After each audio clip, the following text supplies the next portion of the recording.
Distant Wars 2, the review of impressive strategy, today in our YouTube channel. Welcome back, our little subscribers and viewers, and those who didn't subscribe to the button, so you have the chance to subscribe right now. And let's move to the review. Describing a video game is more or less difficult depending on the level of complexity of the object you want to try to tell. In general, the more systems there are, the more difficult it becomes, as much as unless to go and detail them all. Because the real risk is to lose the overall picture, which is what really matters when you have to account for the experience you have had. For the review of Distant Wars 2, however, we found ourselves in an unpredictable situation, not knowing where to start. On this hand, Distant Wars 2 is 4x best strategy, is which you must be able to build a galactic empire with the ability to pause the action at any time, to manage all aspects of the game. In terms of general objectives, it's not very far from the Stellaris, but going into the details, we are faced with a game of completely different mantigna, with so many things to do that initially you are completely blown away. Consider that just to create a game it takes several minutes. There are many parameters to consider, so you have to familiarize yourself with the game system, which can be taken several hours, because there are so many elements to consider and the vision of the game that differ enormously to consider the competition. Starting with the possibility of complexity customizing your fleet and own stations down to the smallest components. Here already emerges the basic diversity of the Code Force title from the competitors, because of the customization is not only a static choice but also an economic one. Do you want to create a fleet using components that require certain material? Then you will have to research that material, examining the known planets and asteroids. Can you find any because an opposing empire has taken possession of the large minutes of the same? Then you have to buy it, start a war conquest with unpredictable results. Do you want to rely completely on the merchants who moreover live their activities independently, acting according to the orders of the moment? It is possible to do this, and indeed understanding their behavior is essential to the tribe. Do you want to think all about the other aspects? Expect this one. Well, just put it on the hand of artificial intelligence and you can ignore it for the rest of the game. The same applies to any consider and any other sections of the empire, which can be completely automated, including the military one with the specific functions that can be assigned to each fleet, which will therefore be enough to give generic orders, for example set out a conquer of the certain star system, or search for life on the edge of the known space. Of course, artificial intelligence can have some problems, especially in developing overly complex strategies.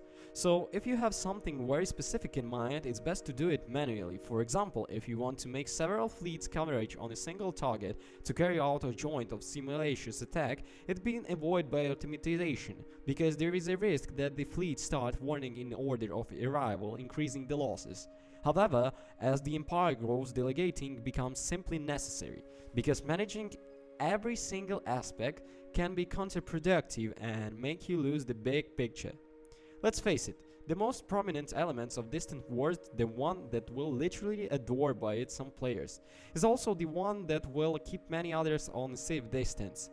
If we had to define either rather than strategic 4X, we could call it strategic Photoshop, in the sense that the game system is so wide, varied and full of tools that often the player is not called to understand what to do, but simply has to exploit the means to his disposal, to put his wildest fantasies into the practice. Sure, there are some tactics that seems to work better than others, but it's hard to say which ones. This is the margin experimentation are so wide it's difficult even to try to say how far you can go. When you intend to force the gameplay in a certain direction, sometimes you succeed, sometimes you fail. But in any cases you feel that the choices has been made and effect on what happened on the screen for better or on worse. And this is the strongest point of Distant Wars 2. You never feel that you have been overtaken by the game, but the agency is always very high.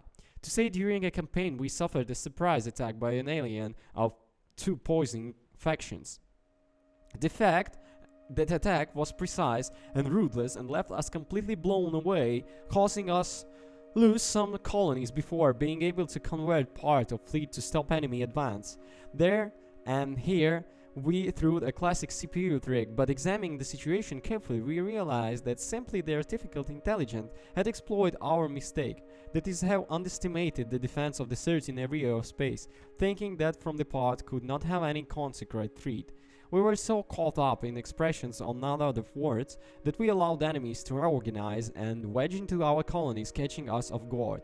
Furthermore, we also understood that they provoked the opponents, hunting for certain resources, whose trade we had helped back by raising prices. So we are attacked by a rapid fleet, which made us understand how it's advisable to stop the wild expansion to consolidate the territories already colonized. By doing so, we have also discovered that resources we had not taken into the account, and in the long run we have managed to restore a situation of stable equilibrium, which we have been able to maintain a lasting peace, which has guaranteed us a ground that is less threatening for the others. So, from a technical point of view, the Cold Force title unfortunately shows all of its limits. We knew we are not faced with a production that could aspire to have its, say, the graphic on the sound side, but if we combine the cruel aspect both in the models and the interface with the underlying complexity, it's clear that it rings being repulsive to some.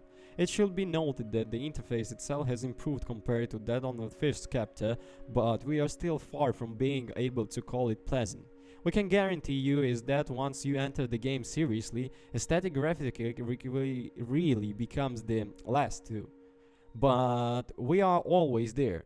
Is another obstacle to overcome before you can access something truly magnificent, but which dwells hidden, under a harsh of inexplicable surface.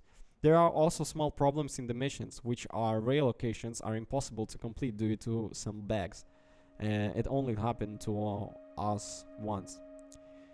So yeah, thank you guys for listening and watching.